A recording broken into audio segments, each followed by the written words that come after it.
Hello everyone, welcome back to Canning Farms, and in today's video we're just going to get this shed winter ready.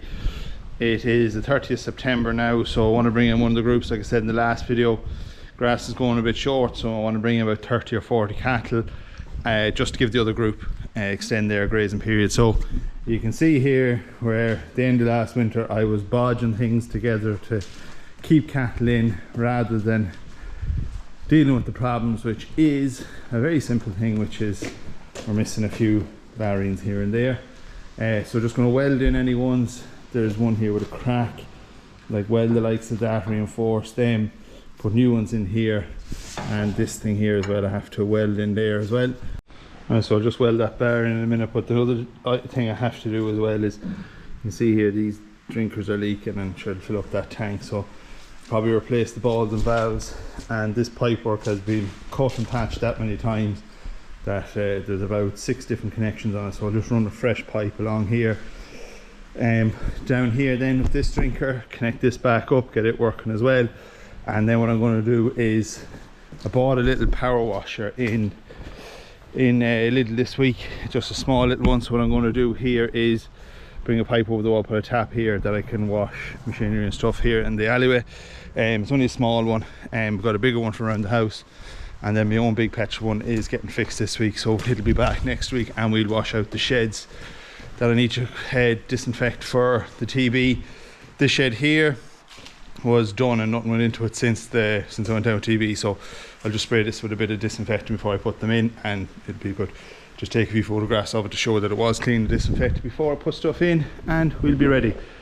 Timber as well under there to stop silage going in. I was going to knock out the wall, but can't be arsed, so we'll fix up some timber in there and fix these timbers here, and that'll be us ready for the winter.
I was welding down in the other shed as well there, the same job, just fixing in little these feed barriers and that, and I was going away and had gloves on me, whatever, and I was, Jesus, my arm is awful hot, and I'm on, Christ, it's awful hot. And then when I looked down, it had burnt, obviously a bit of sparks or something landed on the top, it caught fire, and then it went through the top and onto my hand.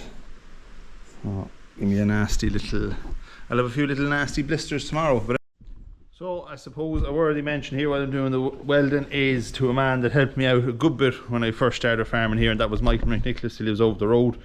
So the likes of him and my uncle Dennis and Dad and Paddy McHale and different people, John Doherty over the road here, and Michael Joe, like when I first started here, it was them lads that they were here when I was calving cows. If I needed something welded, they'd come up and weld it. They were the lads that fixed things around here, and kind of as I've learned now, I've kind of depended on myself, but at the start I was heavily dependent on other people, and it's the likes of them lads there that would fix things for me to keep me going, fix machinery, they'd weld stuff that was broken, and it was them that kept me going at the start. So I'll be eternally grateful for them lads, you know, and it's that sort of help that you need when you're starting off, when you don't know a thing. So always listen to the lads that are at it for a long time.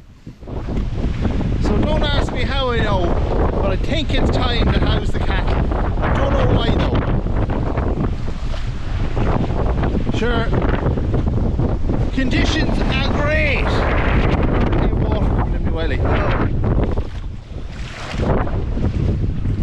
So the Moy River runs along the bank there, and it's right up to the bank, so I don't want that busting in the middle of the night and fucking cattle in trouble. So I'm going to bring in this batch here now and house them. Shed isn't completely finished there yet, but fucking, oh, water me welly. Oh, no. Oh, it's cold, it's cold. Right, put this down. He's in. Go on. Up, up, go on. Go on. Go on. Up, go on. Through, go on. Go on, up, up, up. Go on. Go on. That'll go. Oh, it's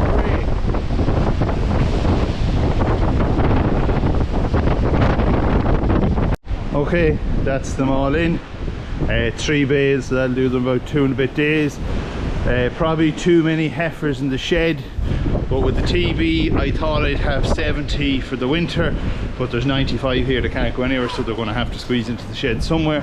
Probably going to take the bulls out, leave them outside, leave them up in that rough paddock up there, feed them silage out there. But for now anyway, I'll just put in extra silage, and there'll be no meal feeding anyway, so as long as there's silage in front of them, they'll all get a bit anyway. So there's only about 5 or 6 at the back, they're not being able to get to the front, but if they all squeezed up, they'll be able to get in, but they're all greedy. But anyway, so just before forking this silage here, I just welded that bar in there, and I got the wood in, and just plated that timber to the ground, and then just threw in a few plates of that concrete, so that should keep that, and I leave it that that can be taken out if the cows want to go in and out their housing or loading or anything.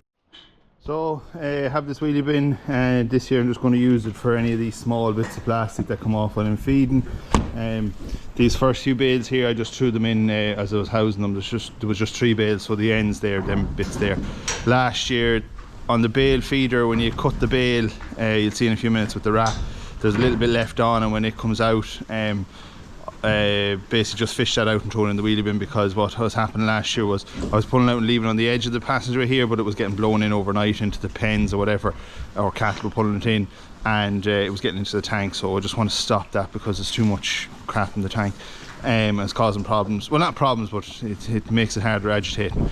As well as that, I'm going to put on the bale feeder now, because I am going to be feeding silage to the cattle, start feeding silage to the cattle outside, just to help them, because conditions are a bit rough now at the minute, so, and grass isn't growing, it's got cold and wet. So I'll go out with half a bale a day to them, and then give the other half then to my own cattle, the far side of the farm.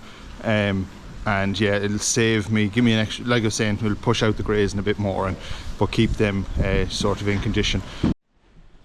Silage quality then, so this would be second cut there.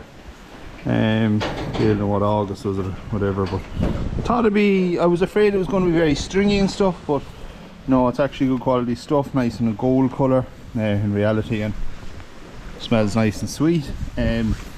Maybe a touch on the long side. I suppose that's the difference you'll have between pit and bale, is the bale's always going to be that bit stringier or longer, but yeah, I'm happy with the way that silage turned out. And then just when I had the welder out there, I said I'd fix this gate. So this broke last year, kind of bent a bit, and then it cracked, and then it just came off completely. So that's the gate that goes from that post there to that. So just fixed that, welded back in that bar there, and welded back in. There was a bar or 2 missing on the front one, and there was a bar missing down there on the bottom. So they're all fixed now, so shouldn't have any problems with that, and that gate will be back up. So it's amazing when you're used to having extra gates in place, how you can split cattle off nice and handy by yourself. When that was missing, that meant that the cattle had all that middle section to go, and it's a pain in the ass trying to split cattle or whatever, just when you're used to having different sections that you can put groups into. So we'll get that hung there now this evening, and that'll be back up. So yeah, we'll get this bale feeder hooked on.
boys in the north would say, that turned into a bit of a handle right there now.